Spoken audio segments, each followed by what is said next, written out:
बरसात की एक शाम बख्शीगंज गांव के दो लोग भोलू की चाय की दुकान पर बैठे हैं। उनके चेहरों से साफ दिख रहा था कि वो लोग काफी उदास है आज। चाहे ये सभी लोग मिलके भोलू की चाय 2-3 कप पी जाते हैं, वह कोई आज 1 कप चाय तक नहीं पिया। हर कोई गांव की मौजूदा समस्याओं को लेकर बहुत विचलित है।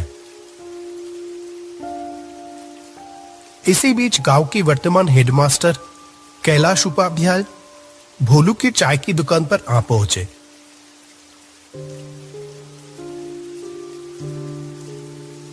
अरे रामलाल, माधव, तुम लोग यहाँ इतना उदास होकर क्यों बैठे हुए हो? मुझे इस गांव में आए हुए इतने दिन हो गए, मैंने तो कभी तुम लोगों को इतना परेशान नहीं देखा। हमेशा हंसते मुस्कुराते हुए ही देखा है, लेकिन आज अचानक क्या हुआ? आइए मास्टर जी, बैठिए। आपकी चाय तैयार है मास्टर जी। मुझे पता था आप थोड़ी देर में यहां आ जाओगे। हाँ बोलू, आज अपनी वो अदरक वाली चाय पिलाना मुझे, ठीक है? बहुत देर से सर दर्द कर रहा है। और हाँ, तुम लोग बताए नहीं कि हुआ क्या है, इतने उदास क्यों हो? असल में क्या है ना मास्टर जी, हम सभी लोगों का आज मन बहुत उदास है। क्यों? क्या हुआ? इतने खूबसूरत गांव के लोगों के साथ घुलने मिलने से किसी का भी मन बेहतर हो जाएगा, लेकिन उन्हीं लोगों को आज अचानक क्या हुआ? आप तो जानते ही हो मास्टर जी कि हमारे गांव में कोई अस्पताल नहीं था। कोई भी बीमार होता था तो उसको 2 गांव पार 10 मील दूर जाना पड़ता था। अस्पताल पहुंचने से पहले ही तो कितनों की मौत हो गई। इसीलिए हम सभी मिलके अपने पैसे बचा के इस गांव में एक अस्पताल बनवाया। लेकिन क्या? हमारी सारी बचत खत्म हो गई। अस्पताल तो तैयार है, पर बिस्तर तो खरीदना बाकी रह गए। हमारे पास तो और पैसे नहीं बचे। अब क्या होगा? ओह, ऐसी बात है। मेरे पास कुछ पैसे तो थे, पर वो तो मेरी बेटी की शादी में खर्च हो गए हैं। लेकिन हाँ, इच्छापुर गांव में मेरी पुश्तैनी जमीन है एक। अगर उसे बेच दिया तो जो पैसा आएगा, उम्मीद है उससे अस्पताल का बेड हो जाएगा। क्या कहते हो? ये आप क्या कह रहे हैं मास्टर जी? आप अपनी पुश्तैनी जमीन बेच देंगे? मेरे तो बस ये 1 साल की नौकरी बची है। मैंने तो मन बना लिया, जो प्यार यहां मिल रहा है, मैं तो बाकी की जिंदगी यही गुजारूंगा तुम लोगों के साथ। क्यों, नहीं रखोगे क्या? वैसे भी ये तो बड़ा ही पुण्य का काम है। भगवान ऐसे अवसर बार बार नहीं देते। रामलाल, माधव और भोलू की आंखों में जैसे आंसू आ गया हो। तीनों ने हाथ जोड़कर कैलाश मास्टर का शुक्रिया अदा किया। अरे ये क्या कर रहे हो? अच्छा सुनो, हम लोग कल ही निकल जाएंगे। काफी समय से कुछ लोग मुझसे वो जमीन खरीदना चाहते थे। देखते हैं, अगर इस बार बात हुई तो उनको ही बेच देंगे। अगले दिन सुबह कैलाश, रामलाल और माधव इच्छापुर गांव की ओर चल पड़े।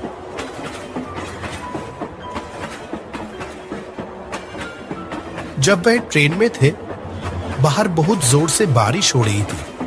आसमान काले बादलों से ढका हुआ था और हवा भी बहुत तेज चल रही थी। ये बारिश तो रुकने की नाम ही नहीं ले रही है।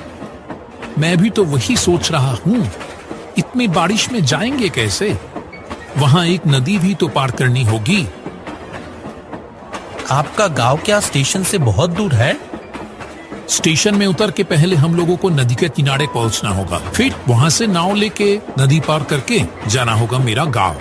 ऐसे ही बात करते करते समय बीतता चला गया। आखिरकार जब तीनों स्टेशन पर पहुंचे, वो शाम हो चुकी थी। सुनसान स्टेशन पर बस वही तीनों आके ही उतरे। अभी तो बारिश थोड़ी रुकी है, चलो देखते हैं जल्दी से नाव घाट पर पहुंच पाते या नहीं। वो तीनों स्टेशन से बाहर आ गए। आसपास कोई भी नजर नहीं आ रहा था। बारिश के कारण रात का अंधेरा अन्य दिनों के मुकाबले कुछ ज्यादा ही था। घने काले अंधेरे ने चारों ओर जैसे एक जादुई माहौल बना दिया था। वह स्टेशन के पास एक बरगद के पेड़ के नीचे आके रुके। यही पर रिक्शा मिलता था। आज तो एक भी रिक्शा नहीं दिखाई दे रहा। इतनी बारिश की मौसम में क्या ही मिलेगा। किसी ने तो उम्मीद भी नहीं की होगी कि इतनी बरसात की रात में भी कोई आखिरी ट्रेन से यहां आ भी सकता है। अब क्या किया जाए? चलो पैदल ही चलते हैं। मुझे तो कोई और रास्ता दिखाई ही नहीं दे रहा। मौसम भी तो कुछ ठीक नहीं लग रहा है। अगर फिर से बारिश आ गई तो? वो तीनों अंधेरे में ही आगे बढ़ने लगे। कुछ देर चलने के बाद दूर से एक वैन आने की आवाज आई। लगता है कोई वैन रिक्शा आ रहा है इधर ही। रुको रुको। कुछ ही देर में दूर से कच्चे रास्तों में एक वैन आती हुई दिखाई दी। कैलाश ने उस चालक को देखते ही पहचान गया। कहा, अरे रतन भैया, आपसे मिले हुए कितने महीने हो गए। वो आदमी कैलाश को थोड़ी देर देखा, फिर कहा, अरे कैलाश, कैसे हो? अपने घर जा रहे हो क्या? जी रतन भैया, मैं तो ठीक हूं। ये दोनों हैं रामलाल और माधव। मैं जिस गांव में अभी मास्टर हूं, ये दोनों उस गांव से ही है। हम सब तो अभी मेरे घर जा रहे थे। रतन भैया, आप हमें नदी के किनारे ले चलोगे क्या? तो आज रात की आखिरी नाव मिल जाती। रतन ने कहा, इस बरसात की रात में नाव मिलेगी? अच्छा चलो देखते हैं, बैठो। चलो रामलाल, चलो उठो। ये आखिरी मौका है। अगर ये निकल गया तो सारी रात यहीं रुक के बारिश में भीगना पड़ेगा। चलो चलो। सभी लोग वैन पे जाके बैठ गए। अंधेरे में ही वैन आगे बढ़ने लगी।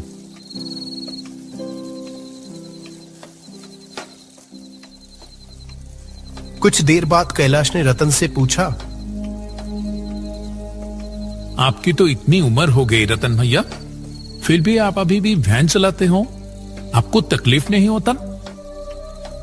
तकलीफ? हाँ, होता था पहले, अब नहीं होता है। पहले होता था, अब नहीं होता है। इसका क्या मतलब है? वो कुछ नहीं। तुम तो बहुत दिनों बाद इछापुर गांव आए हो। हम लोगों को तो भूल ही गए हो तुम। नहीं नहीं, ऐसी बात नहीं है रतन भैया। दरअसल काम के सिलसिले में मैं अभी जहां रहता हूं, वहां से आमतौर पे आना जाना हो नहीं पाता है। आज भी तो एक जरूरी काम से ही आया हूं। गांव में मेरे बाप दादा की जो जमीन है ना, उसे ही बेचने आया हूं।